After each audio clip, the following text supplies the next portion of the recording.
Day 4, Genesis chapter 12. Now the Lord had said to Abram, "Get out of your country, from your family, and from your father's house, to a land that I will show you. I will make you a great nation. I will bless you and make your name great, and you shall be a blessing. I will bless those who bless you, and I will curse him who curses you. And in you all the families of the earth shall be blessed." So Abram departed as the Lord had spoken to him, and Lot went with him. And Abram was 75 years old. When he departed from Haran. Then Abram took Sarai his wife, and Lot his brother's son, and all the possessions that they had gathered, and the people whom they had acquired in Haran, and they departed to go to the land of Canaan. So they came to the land of Canaan. Abram passed through the land to the place of Shechem, as far as the terebinth tree of Moreh, and the Canaanites were then in the land. Then the Lord appeared to Abram and said, "To your descendants I will give this land." And there he built an altar to the Lord, who had appeared to him. And he moved from there to the mountain east of Bethel, and he pitched his tent with Bethel on the west and Ai on the east. There he built an altar to the Lord and called on the name of the Lord. So Abram journeyed going on still toward the south.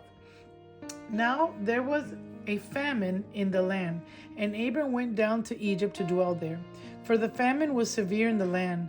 And it came to pass, when he was close to entering Egypt, that he said to Sarai his wife, "Indeed, I know that you are a woman of beautiful countenance. Therefore it will happen, when the Egyptians see you, that they will say, 'This is his wife,' and they will kill me, but they will let you live. Please say you are my sister, that it may be well with me for your sake, that I may live because of you." So it was, when Abram came into Egypt, that the Egyptians saw the woman, that she was very beautiful. The prince of Pharaoh also saw her and commended her to Pharaoh, and the woman was taken to Pharaoh's house. He treated Abram well for her sake. He had sheep, oxen, male donkeys, male and female servants, female donkeys and camels. But the Lord plagued Pharaoh and his house with great plagues because of Sarai, Abram's wife. And Pharaoh called Abram and said, "What is this you have done to me? Why did you not tell me that she was your wife? Why did you say, 'She is my sister'? I might have taken her as my wife. Now, therefore, here is your wife. Take her and go your way." So Pharaoh commanded his men concerning him, and they sent him away with his wife and all that he had. Then Abram went up from Egypt, he and his wife and all that he had, and Lot with him, to the south. Abram was very rich in livestock, in silver and in gold.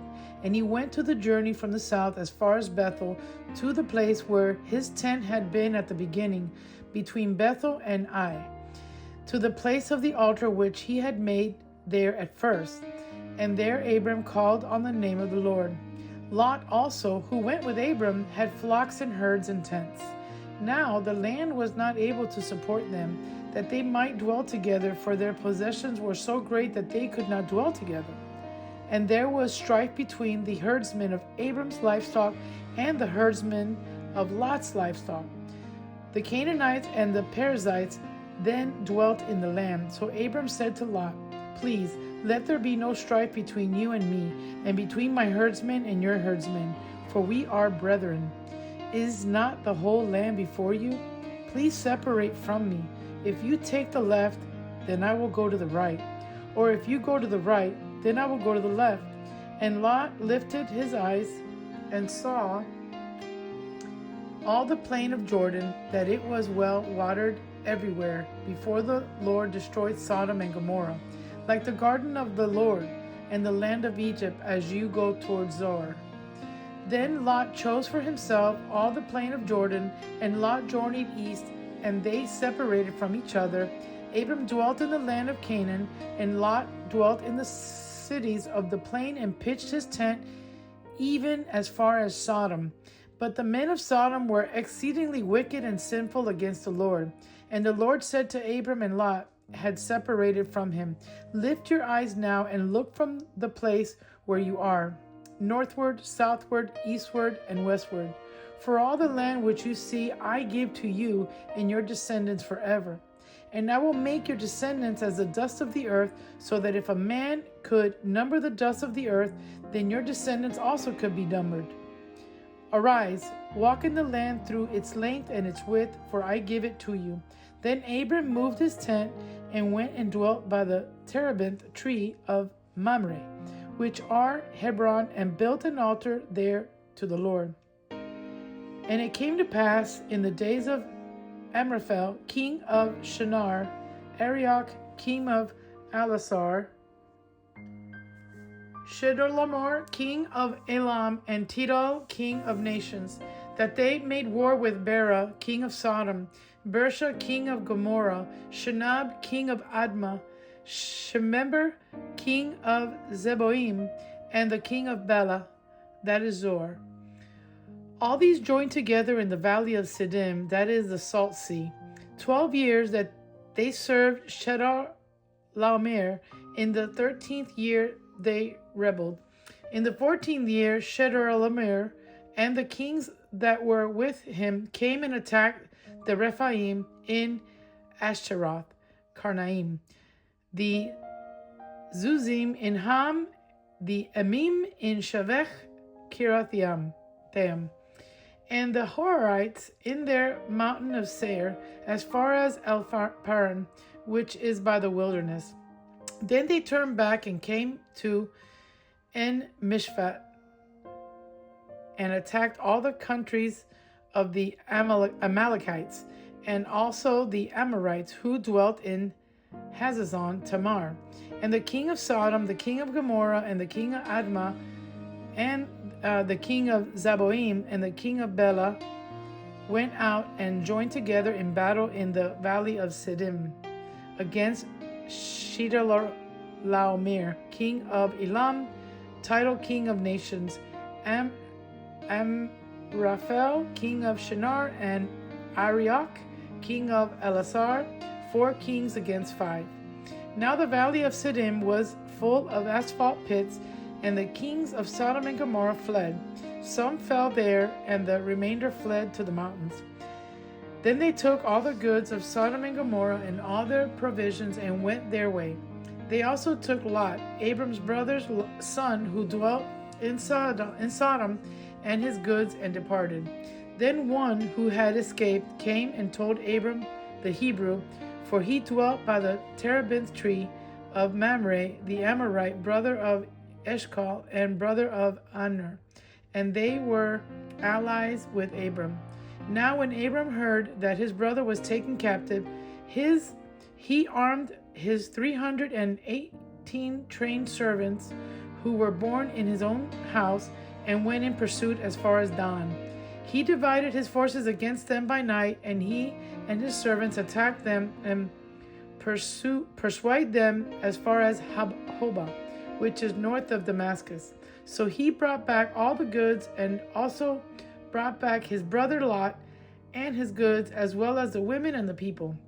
And the king of Sodom went out to meet him at the valley of Shavech, that is the king's valley, and his return from defeat of Chedorlaomer and the kings who were with him. Then Melchizedek, king of Salem, brought out bread and wine. He was the priest of God Most High, and he blessed him and said, "Blessed be Abram of God Most High, possessors of heaven and earth, and blessed be God Most High, who has delivered your enemies into your hand." And he gave him a tithe of all. Now the king of Sodom said to Abram, "Give me the persons and take the goods for yourself." But Abram said to the king of Sodom, "I have raised my hand to the Lord Most High, the possessor of heaven and earth, that I will take nothing from a thread to a sandal trap, and that I will not take anything that is yours, lest you should say, I have made Abram rich. Except only that the young men have eaten, and the portions of the men who went with me, Aner, Ashkel, and Mamre, let them take their portion. After these things, the word of the Lord came to Abram in a vision, saying, Do not be afraid, Abram, I am your shield, your exceedingly great reward. But Abram said, Lord God, what will you give me, seeing I go childless, and their heir of my house is Eliezer of Damascus? Then Abram said, Look, you have given me no offspring. Indeed, one born in my house is my heir. And behold, the word of the Lord came to him, saying, This one shall not be your heir, but one who will come from your own body shall be your heir. Then he brought him outside and said, Look now toward heaven, and count the stars, if you are able to number them. And he said to him, So shall your descendants be. And he believed in the Lord, and he accounted it to him for righteousness. Then he said to him, I am the Lord, who brought you out of Ur of the Chaldeans, to give you this land to inherit it. And he said, Lord God, how shall I know that I will inherit it? So he said to him, Bring me a 3-year-old heifer, a 3-year-old female goat, a 3-year-old ram, a turtle dove, and a young pigeon. Then he brought all these to him and cut them in two down the middle and placed each piece opposite the other, but he did not cut the birds in two. And when the vultures came down on the carcasses, Abram drove them away. Now when the sun was going down, a deep sleep fell upon Abram, and behold, horror and great darkness fell upon him. Then he said to Abram, Now certainly that your descendants will be strangers in a land that is not theirs, and will serve them, and they will afflict from 400 years. And also the nation whom they serve I will judge. Afterward they shall come out with great possessions. Now as far as you shall go to your fathers in peace. You shall be buried at a good old age.